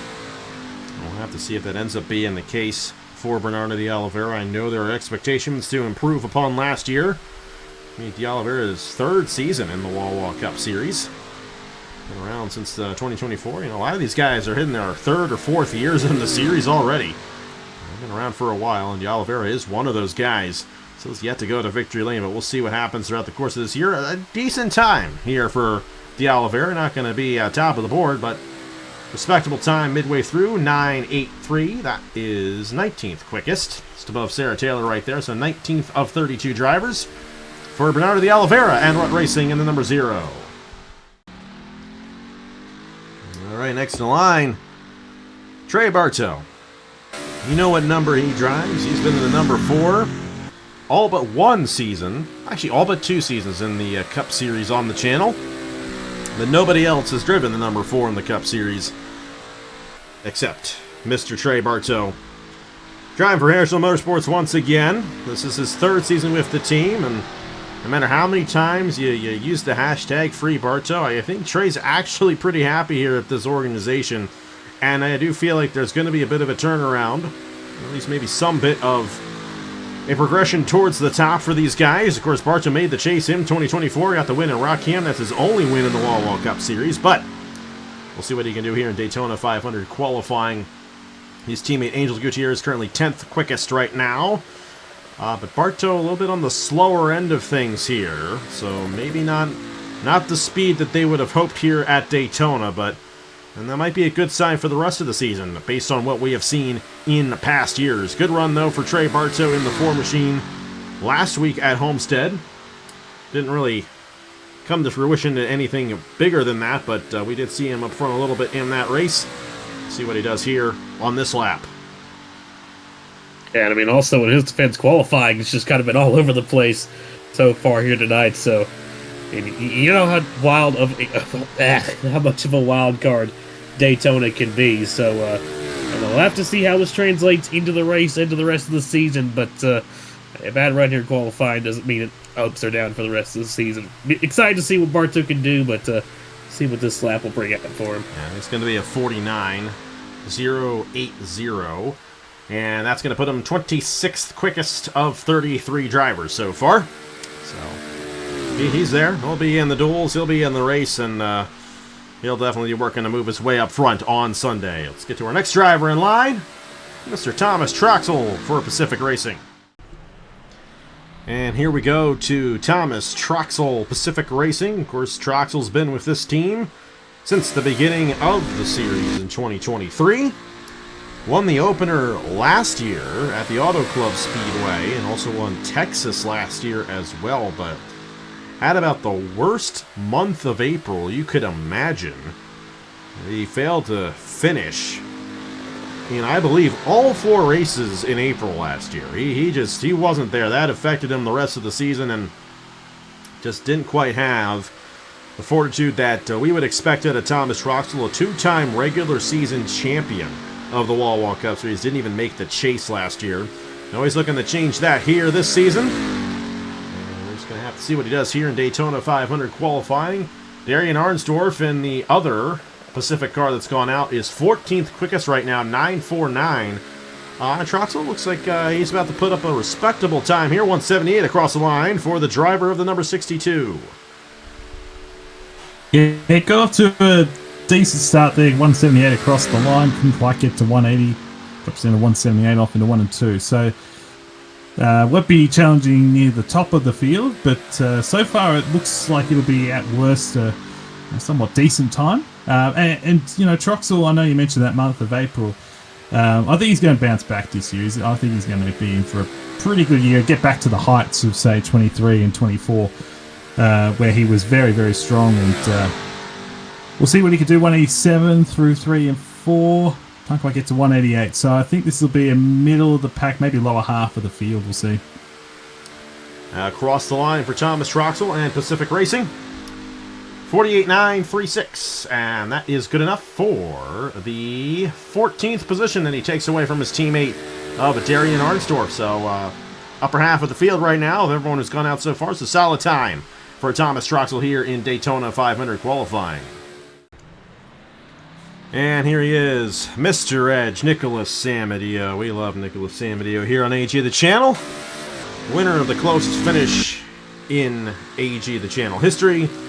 2015 Daytona 500 Season 2 that year. Of course, Eric Powers has also done the same. Caleb Hoffman did it. And those all in the early years of AG the Channel, but Mr. Edge, Nicholas Semedo, is most famous for it in that Daytona 500, which he beat Dane Hammond by absolutely nothing. And I know he'd love to go back to victory lane in the Daytona 500. And new team here, Caleb, with Zaedin Motorsports. Of course, you gave Nicholas Semedo a job in this series past 3 years. What are you looking forward to here for Nicholas Semedo here this season with Zaedin Motorsports? This is looking like a pretty solid lap here. 177, 178. And he's going to hit 179, so this might be on the upper half of the field right now for Nicholas Semedo. Yeah, Semedo is definitely going to be a fun one to watch this season. Of course, yeah, like you mentioned, gave him a ride for the first couple seasons of the Wawa Cup Series. Made a pretty good relationship there, and seeing Semedo go, and he's back with kind of just return to roots, going back to Justin Zaidell's team there. Kind of cool to see that, and definitely excited to see what he can do in that return to Zaedin Motorsports. And it's looking like a solid lap going here so far from Semedo, so have to see what he can do here in Daytona and what he can do here the rest of the season, but I definitely got faith here in Mr. Edge. And we'll see what he can do right here on the 17 machine coming across the line. Looking like a pretty solid lap right here at Daytona. Going to be a 48.818. That's good enough for 10th right now. Just below LJ Semedo. So Not a bad time at all for Nicholas Semedo. He's going to have a relatively decent start for the Mello Yello Duel on Thursday. And once you know it, this is our first Andrews Racing car of the night. Ironically, a team that's never gone to victory lane in the Wawa Cup Series. Of course, a lot of excitement around this team going into 2026. John Andrews, he's partnered up with Brandon Wilmington and Pacific Racing, Team Warp. Of course, these guys also partnering with Nathan Meyer and Heartland Racing. And Alex Amitali, this is another team that's struggled to keep drivers year to year. Amitali returning to Andrews Racing for a second straight year and almost made the chase. A very solid season for Amitali in the 61 a year ago. And we're just going to have to see what he does once again with John Andrews and the new Toyota team. Switching over from Ford to Toyota for the 2026 season.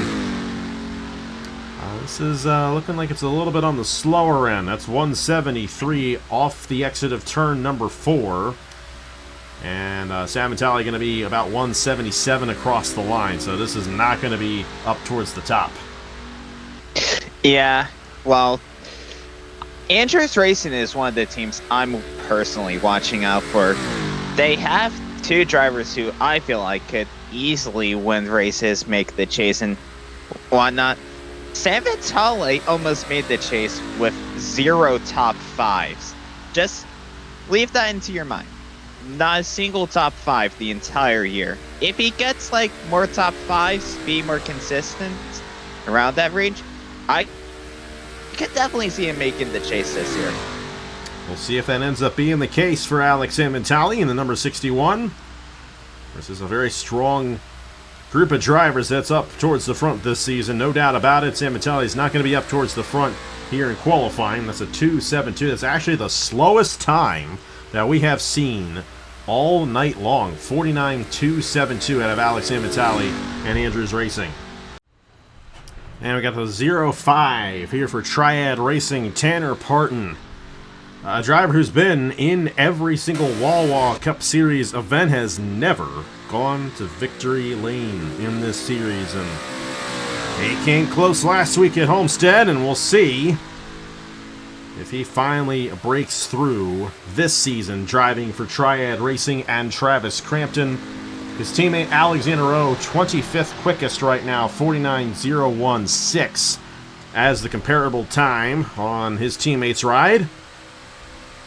A lot of the other Dodge Nexus cars, though, have been up towards the front, like Leonard Kochmer, Zaedin Davidson, Dylan Mathews. So we'll see how it ends up shaking out here for Tanner Parton. Drove for NS Racing last year, had a great season, almost made the chase, but just couldn't quite get there. No wins really did not help him out right there. And across the line right here, 178. It's going to be one of the faster times that we have seen so far here tonight. Yeah, decent start, 178 across the line. It actually reminds me a lot of what Troxel did on his lap a few cars ago. So, and again, got to 179, couldn't get to 180, 178 through the turns. So it's pretty good there. Kept it at 178 for the most part. So, and as you said, the other Nexus cars have been pretty quick. Obviously, Rowe's a bit further down the order, but they've been pretty well set up here in this single car qualifying session. So can't get to 187 into turn 3. So we'll see where he ends up. I think he should be a bit ahead of his teammate, but don't know if we'll be on the same level as some of those other Dodgers that we've seen. Yeah, I think it's probably going to be top 15-ish, maybe 990. Yeah, a little bit wrong with that. That's 23rd quickest right now for Tanner Parton in the 05 Triad Racing. So a bit slower than their colleagues over there at Team Nexus, but we'll see how that ends up shaking out for him. He won the Mello Yello Duel last year, and Bernardo de Oliveira was actually a winner of the duel as well. So it was Parton and de Oliveira. So take that back. He has won a Wawa Cup Series event before, just not an official Wawa Cup Series race. And Blaine Keys next in line, the number 32 for Pacific Racing. Of course, Blaine Keys last year just barely missed the chase and ended up having a really strong run during the chase. Won the first 2 races at Chicagoland and Dover. Of course, Blaine Keys, a very, very strong driver in the Wawa Cup Series, has won more races in this series than anybody else. 10 career Wawa Cup Series race victories in 92 events. And of course, Almost, it's over a tenth of the races that we have run in this series. Blaine Keys has gone to victory lane. And the thing about Blaine Keys, we kept on talking about how he missed the chase. He was in the top 10 in points quite a bit near the end of that run. Just had a couple of bad races at the end of the regular season that took him out. He didn't have any wins to fall back on the wild card. A wild card isn't anything anymore. You got to be top 12 in points. So we'll have to see how it ends up shaking out for Blaine this season at Pacific Racing. But I know that we expect a rebound out of Blaine here in this 2026 season. Yeah, I mean, Blaine definitely showed a lot of pace, especially during the chase, which, like you mentioned, unfortunately did miss out on it, but he definitely showed a lot of flashes of brilliance that he showed in years past during last year's chase. So I definitely would expect a bit of a bounce back potentially this season from Blaine Keys. Have to see if it ends up coming to fruition, but I think we all know what Blaine is capable of. It'll definitely be a lot of fun to watch his 32 car this season. 187 is the top speed right now into turn number 4. So once again, another middle of the road time here for Blaine Keys. And see how it ends up shaking out for him officially. 0.24. That's going to put him right below Alexander Rowe in 27th. So a little bit on the slower end there for Blaine Keys, but former Valvoline 400 winner. Drives a bit of a different car here on these super speedways than he did that night, so we'll see how it ends up shaking out for him on Thursday in the Mello Yello Duel. Next in line, Nathan Smith. Haven't seen a Parker Davis car yet. Both of them made the chase last year. Total of 4 wins in 2025 for Max Davis's team, and Nathan Smith returns. And so does Isaac Nichols. Everything's staying the same there, and this is actually the only GRT team where that is the case, where everything is the same from 2025. A lot of changes at GRT coming into this season, but that is not what's going on with Max Davis, Nathan Smith, and Isaac Nichols. These guys are really good. And, they were a new team last year. They're both rookies last year, but they came off strong, and they're not rookies anymore. And we know they're going to be running up front in a lot of these races in 2026. We'll see if that's the case here tonight. I don't think it's going to be, but maybe a little bit more speed out of Nathan Smith than we thought. And hit 176, 177. And once again, a bit on the slower end. He's 177 across the line. Could not quite get the acceleration to where he wanted it to be right there. Yeah, Parker Davis Enterprises, you probably know what this team was made of, especially on the Isaac Nichols side of the team there. Nathan Smith, he had 2 wins, but had probably one of the most, I don't want to really talk about how his chase went. Yeah, probably one that knows he actually got a win in the chase last year, even though he was last of the chase drivers. It was an odd run for him in the championship, but looking to rebound from that this year. Hoping to make the chase again. 139. That is 36th quickest for Nathan Smith in the 06. Not exactly what he wanted, but still a lot of racing left to go here at Daytona, and he's going to be in the show no matter what. And how about Andrew Miller? And very unique thing that he did. He was with this team in NS Racing in 2024. Left the team because Nathan was like, "You're not doing good enough." So then he went to Darien Racing, made the chase, won a race at Rockingham, completely turned that team around, and Nathan was like, "Oh, never mind, come back." And of course, Nathan and Andrew, very good friends. Of course, I'm very good friends with Andrew, but beside the point, Andrew had a great year last year with Darien Racing, and we're going to have to see what he does here in 2026 with NS Racing, part of the Dodge Nexus Alliance. And we've seen a lot of these Dodge Nexus cars running really well here in qualifying so far, like Leonard Kochmer, Zaedin Davidson, Andrew Miller's teammate with that 48.676. We'll see if Miller can get that speed to go his way, though. It doesn't look like he's going to quite get it. We'll see. It's 177. Going to hit 178. Not exactly what we thought that we were going to see after seeing what Zaedin Davidson did, but it's all about making sure you get a good finish in the Mello Yello Duel. This car won the Mello Yello Duel last year with Tanner Parton. Yeah, and I think the thing with the 97 on this lap. Certainly in comparison to maybe like, well, I'm thinking of Koshma in particular, but he hasn't quite got the car up to speed early enough, and so obviously not having as much speed at the moment, 186 is not going to, like it's 187, yeah, it does get to 187, but couldn't get the car up to speed quickly enough on the warm-up lap. So yeah, this isn't going to be in the tier of, say, his teammate Zaedin Davidson or Koshma or anywhere near the front, but we'll see where he ends up.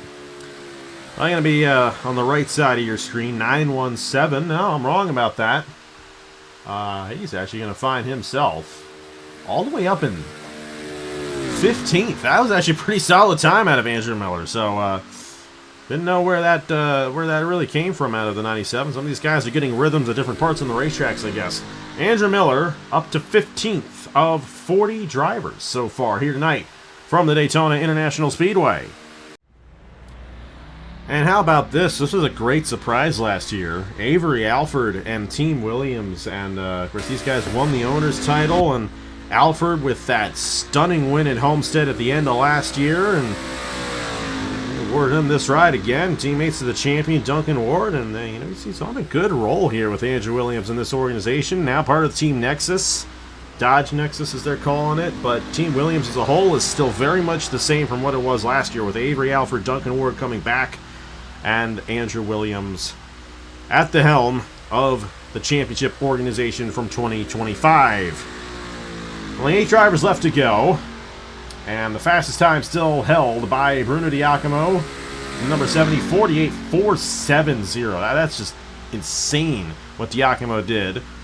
Alford looking to be a little bit faster than some of the other guys we've seen so far, at least in recent runs, but 178 across the line, that's not going to be close to Di Giacomo's time. No doubt about that, but it's going to be a good lap for Alford. Can probably be top half of the field. Definitely a solid start here so far, and definitely going to be excited to see what Alfred could do this season. Looks like he's definitely found himself a solid home with this Team Williams organization. Of course, like you mentioned, helped that team to an owner's championship last season. And yeah, it's going to be very exciting to see what this team could do. Excited to see what this team could do in this race. Of course, I guess I'm contractually obligated to say that if I'm going to travel to 00, but still, regardless of the fact, definitely going to have a lot to look forward to in just this race and this season alone for Andrew Williams, Duncan Ward, Avery Alford, and Team Williams. And Alford across the line going to go to a 48.875. That's good enough for 13th Very overall so solid. far, so not bad at all for Avery Alford and Team Williams there. And Laura Chung for Rut Racing. Rut Racing has not necessarily had the best of runs so far here tonight. Reggie Fogleman there in 37th. That's their hot seat driver. Bernardo de Oliveira a little bit better, 23rd. But Laura Chung, a driver who had a great 2025 season, got the race victory at Bristol Motor Speedway, made the chase, and really almost arguably was a championship contender at some points throughout the season. She had a very strong run going into the chase in the regular season. Didn't quite have that speed going into the chase. I know a lot of expectations for Laura Chung to essentially repeat what she did last year. Not looking as quick for Laura on this lap, though, and might be a little bit more comparable to what Reggie Fogleman did. But regardless of the fact, Laura Chung looking to have a great 2026 season here in the Wawa Cup Series.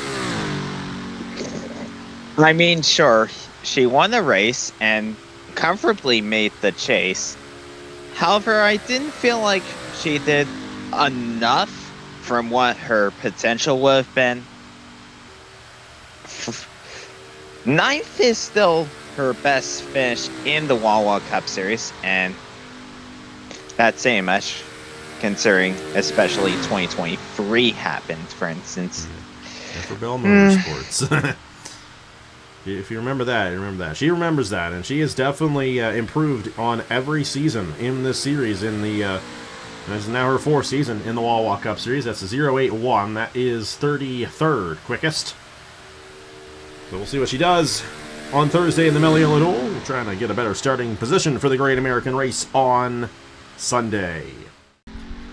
We have 6 more drivers left here tonight. Jack Haas is number 39. Evans Ross Racing has made the chase both seasons he's driven here with Evans Ross Racing, and of course another one of these guys, part of the Dodge Nexus Alliance, and we just keep on talking about Dodge Nexus, you know, and these guys, and it's kind of the big alliance looking to go against Stuart Gratton's Empire GRT. We'll see what they do this season. They have found a lot more success here tonight than the GRT cars have.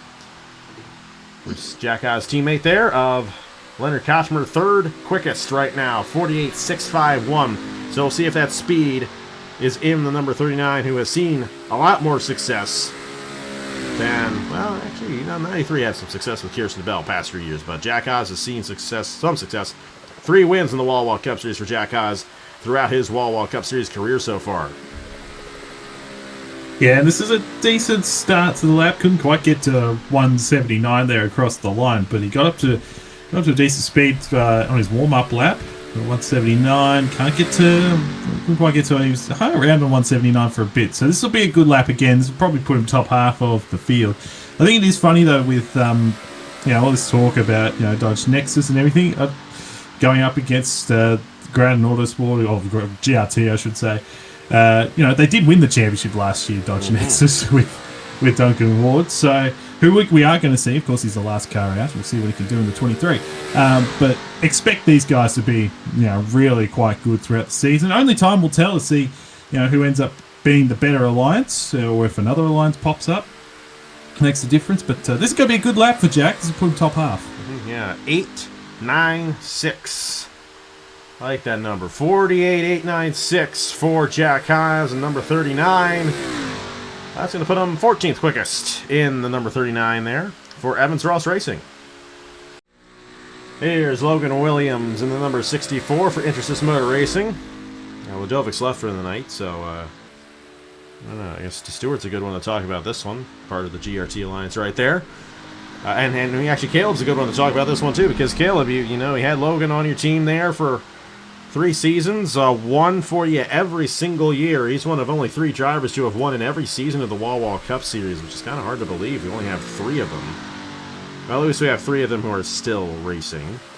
Logan Williams, of course, won the Mello Smooth Fest a week and a half ago at New Smyrna Speedway. That's a short track. This is not a short track, but 175, 176, looking like there's a little bit of speed in this 64 machine for Logan Williams. His teammate Rogal Dorn is 28th with a 49.011. Not a blisteringly fast time across the line there, but this could be about midway through the field for Logan Williams. Definitely could. Definitely started the season off well with the win in the Mello Yellow Smooth Fest, and that's definitely excited to see what Logan can do this season moving over to Intersys Motor Racing. I think they definitely have a great operation going over there with Ladovic Charette there and under the GRT banner, so definitely excited to see what man can do this season, and like I said, started it off with a bang. Let's see if he can continue this momentum into Daytona and the rest of the season, and like you mentioned, not the most spectacular lap here, but definitely looking solid here from that number 64. And across the line, we'll see which side of the screen he ends up on. I'm not entirely sure where it's going to be. 49.052. He will be on the right-hand side of the screen. And that's going to put him 32nd overall. That's a little bit on the slower end for Logan, but we'll see what he does once we get to the duels on Thursday night. And here we go for Isaac Nichols in the number 6. Breakout star of, one of the breakout stars of 2025. And Duncan Ward was a rookie. He won the championship last year. But Isaac Nichols, we know Isaac Nichols. He's been around a long time on the channel, and he's come and gone, but he's definitely found his home here at Parker Davis Enterprises with Gratton Racing Technologies. Of course, your fellow countryman, Stuart. I know you're always proud to see him run well here in this series, and I know you have high expectations for Isaac here in this 2026 season. Oh, no doubt about it. He was fantastic last year, 4th in the points, won a couple of races along the way, and he and Nathan Smith did a great job for Parker Davis in their first season. So, I don't have high expectations for this lap, given the way the rest of the alliance has performed, but 174, 175, 176. Logan's lap was very interesting the lap before. As Isaac gets to 178 across the line, hangs in there for a bit.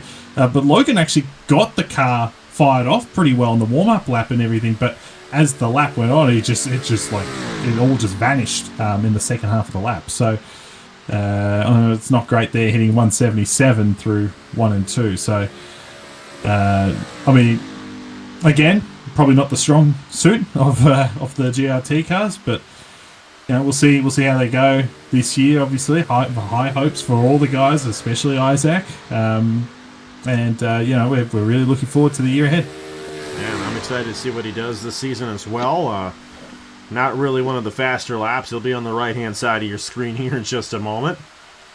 But there's still a lot that can happen in these races, and we have a lot of strong drivers at GRT. They're going to be starting deeper in the field for these duels and maybe even for the 500. They could still very well be a threat to win on Sunday, and I know you guys would absolutely love that because that would really help you out in the standings as we move on throughout the season. These two super speedways we have in the regular season do mean a lot towards that. 49002. That is 28th overall for Isaac Nichols and Parker Davis Enterprises.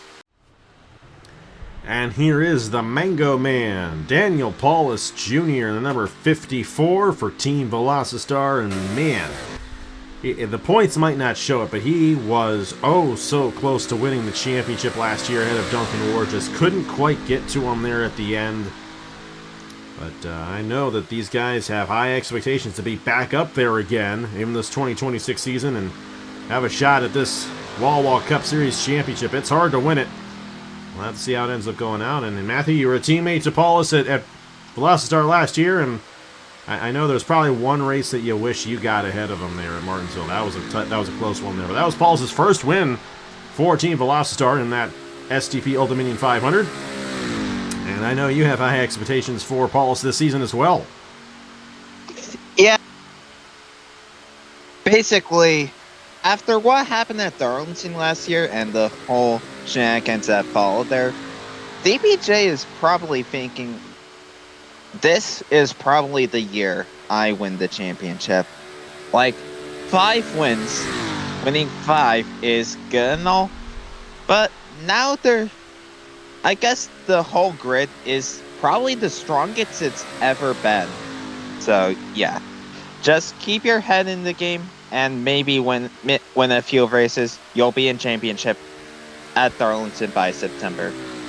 And of course, having a good regular season is going to be very critical to being good in the chase. There's going to be that 25-point gap from first to second at the end of the regular season, and that's a much bigger gap than what we've seen in past years. So these 22 races leading up to that are going to be very, very huge into how the rest of the season goes down. 49007. He's like James Bond over here. That's pretty cool. 29th of 46 drivers so far for DPJ. 2 left to go here in Daytona 500 qualifying. All right, only 2 drivers left, and it's the top 2 drivers who finished 1-2 in the point standings in 2025. Kirsten Bell was runner-up in the championship with Evans Ross Racing. And she left that team, stuck with Toyota, found herself at Andrews Racing, who allianced themselves with Brendan Wilmington. A very interesting off-season move, probably one of the more interesting ones, because Kirsten Bell, very strong driver, 3 career wins in the Wawa Cup Series, had a great year last year. And we're expecting maybe, I know John Andrews is expecting this, maybe the first ever win for Andrews Racing in the Wawa Cup Series this season. Kirsten Bell's got a great shot at that. And hey, Sam Vitale does as well. Now, might not necessarily be this weekend. Sam Vitale's slowest, 49.272. Kirsten Bell here in the 66 machine, maybe a little bit faster off the exit of the corner than Sam Vitale was, but then again, not really picking that speed up off the exit of the corner. And these Andrews cars are not really set up for the super speedway racing, that is for sure. And of course, we've seen it all night long. All these cars set up really, really differently, and I'd say the Andrews Racing cars are definitely set up a lot differently compared to some of the other cars in the field, and playing a bit of dividends here during qualifying. But if they can't run well in the duels and the race, that is probably the more important part. But I got faith in Kirsten Bell. I know she can do great things. She's shown it in the past couple of years, and really excited to see what she can do here this season for Andrews Racing. Well, it's not going to be much here in Daytona 500 qualifying, that is for sure. And it'll be right side of the screen again. Kirsten Bell, 49.121. That is 42nd of 47 drivers so far here tonight. One more left to go, and it is our defending champion, Duncan Ward, in the number 23. And here he is, Duncan Ward, 2025 Wawa Cup Series champion. And, we're excited to see what he can do. And I think you painted this scheme, Stuart. Great looking Mountain Dew number 23 for Duncan Ward here in this 2026 season for Team Williams. And Duncan Ward was a rookie last year. He is the only driver as well returning to the 2026 season who has won the Wawa Cup Series championship before. So he's kind of king of the hill right now here with this series. And we'll have to see what he can do here with Team Williams, see if they can back it up again. I'm the first two-time champion, but really didn't get off to the best of starts last week at Homestead, so we'll see if we can rebound here at Daytona. There's a driver of this level tends to not run as well on the super speedways. Of course, Blaine Keys kind of defied that a couple years ago. That was a bit of an exception, but I have to see what Duncan Ward can do here in this 23 machine. And he's picking up some decent speed right there. He's already at 175, 176, 177. Now, if you're Hallie Anderson Jr., you got both of your drivers on that front row right now, and you're watching this going, uh-oh, are we going to lose the front row lockout here? He's going to hit 180 going into turn number 1. This might be close. Yeah, he couldn't quite carry that 180, though, all the way into turn 1. Drops down to 178 right there. This is going to be a very good lap in terms of where he is in the overall standings, but it's not going to, I don't think it's going to challenge the top 2, but it may challenge, it may challenge Koshima and Davidson, who are also a part of this Dodge Nexus program. So this is going to be a good lap. Actually, to be fair, right, I've just seen that Koshima and Davidson were actually pretty close to the 73, so who knows? But this will be up there in terms of top 10. Yeah, we're going to have to see if it's enough. I don't think it's going to quite be enough for the front row. We'll see if it is. Great time, though. 7.44. That's 5th overall. He'll start 3rd in Duel 1. And how about this for Hallie Anderson Jr.? She just locked out the front row for the Daytona 500 with her two drivers of Bruno Di Giacomo and Brad Stover. So congratulations to those guys and that whole organization. They don't have to worry on Thursday with the Mello Yello Duel. But Giacomo will lead him in Duel 1, and Stover will lead him in Duel 2, and Duncan Ward, an opportunity to get one of those. He'll start 3rd in Duel 1.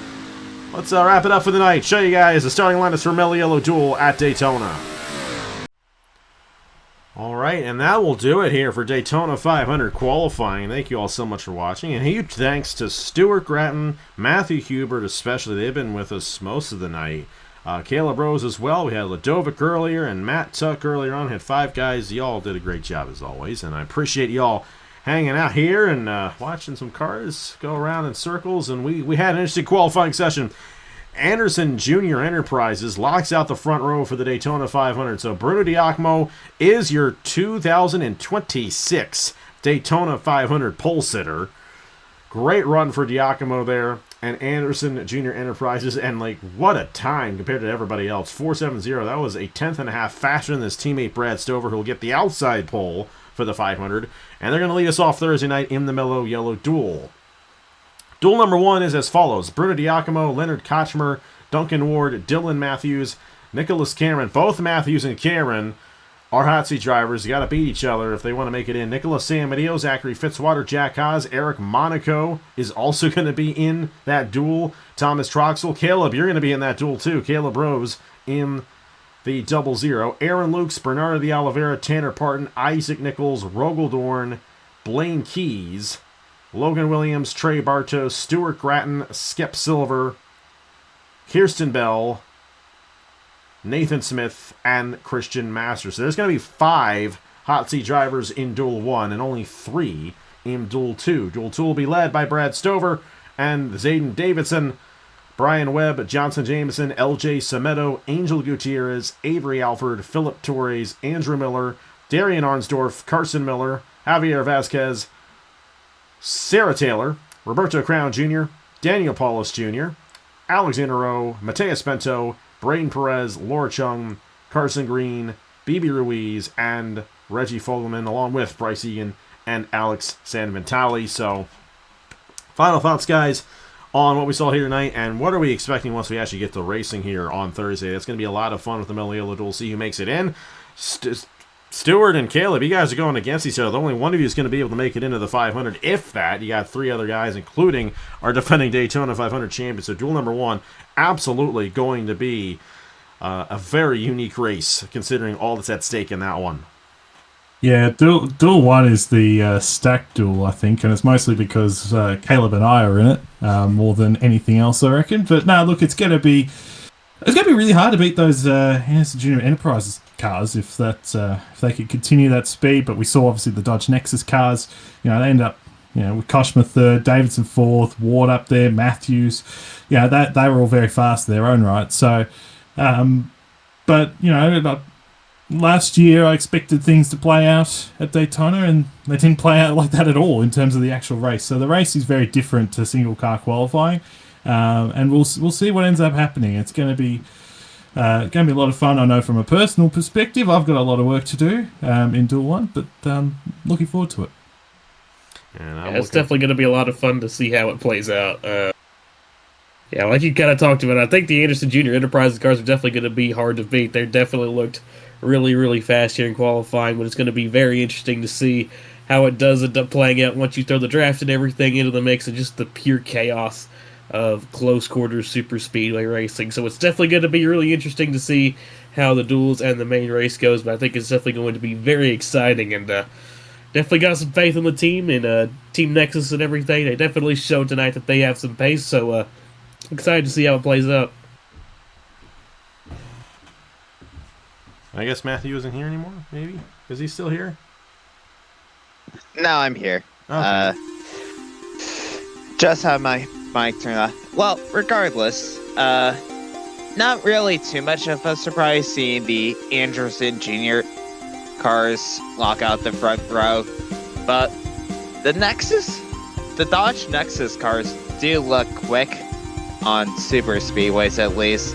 Not sure how well that is going to translate into other tracks per se, but yeah, expect one of the Nexus cars to make the 500 easily. We'll see if that ends up being the case on Thursday night at 6:30. 6? No, not 6:36. We got to make sure we don't run into the real life duel. It's gonna be a lot of fun on Thursday night. Mello Yello Duel at Daytona, and that'll set the starting lineup for the Daytona 500 on Sunday, February 15th, noon Eastern Time. Second race of the 2026 Wawa Cup Series. Hey, thank you so much for watching here tonight. No, this was a long one. We only do this. We do this for Daytona 500. We do this for the Indy 250, and that's it. We spent about 4 hours doing this. So, hey, huge thanks to Matthew Hubert, who was actually here all night. Matthew was here the entire time, so thank you, Matthew. Stuart Gratton, Matt, Caleb Rose, and Ladovic Charette for joining me here tonight. And we'll see you guys on Thursday night for the Mello Yello Duel at Daytona, and Sunday for the Daytona 500. Congratulations to Bruno Di Giacomo and Brad Stover for locking up the front row for the Daytona 500. And we will see you guys on Thursday night for the Mello Yello Duel. I will see you guys later.